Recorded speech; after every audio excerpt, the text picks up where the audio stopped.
PhonePe user पर आसीगला बड़ घोषणा। जदि आपण भी फोनपे व्यवहार करुछंती आ फोनपे रे टंका मध्य लेन देन करुछंती तेबे एक कथा जानि रखिबा निहाती जरूरी। एबे फोनपे ग्राहकों को मिलवाकू जाउछि नुआ सुविधार लाभ। आसंतु संपूर्ण अपडेट जानिबा जदि आपण भी जणे फोनपे यूजर होइथिबे। ता पूर्वरु वीडियो को लाइक करंतु, सब्सक्राइब करनथिले एबे सब्सक्राइब करी पाखर थिबा घंटी चिन्ह को दबाइ दियंतु। एबे आपनको फोनपे रु पेमेंट करि पारिबे आपनको परिवार लोके, जाकि समस्त यूजर पई यह लागू होई गला। तबे यूपीआई सर्कल सर्विस आरंभ करिछि फोनपे। जदि आपण घरे अछंती ओ परिवार सदस्य बाहर कोनोसी जिनिस किणुछंती तेबे से आपनको अकाउंट रु फोनपे माध्यम रे पेमेंट मध्य करि पारिबे। फल बैंक अकाउंट नथिबा परिवार सदस्य एथिरे खूब उपकृत हेबे।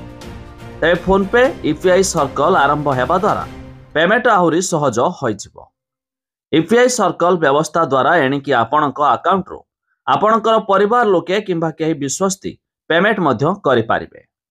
तेबे এই फीचर विशेष करी सेमानक पई बेस सुविधाजनक, जे मानक पाखरे बैंक अकाउंट नाही किंबा ऑनलाइन बैंकिंग रो व्यवहार करि पारु नांती, जेमिति कि घरर पिला माने किंबा घरर केही वरिष्ठ व्यक्ति यूपीआई सर्कल जरिया रे यूपीआई अर्थात फोनपे माध्यम रे पेमेंट करि पारिबे।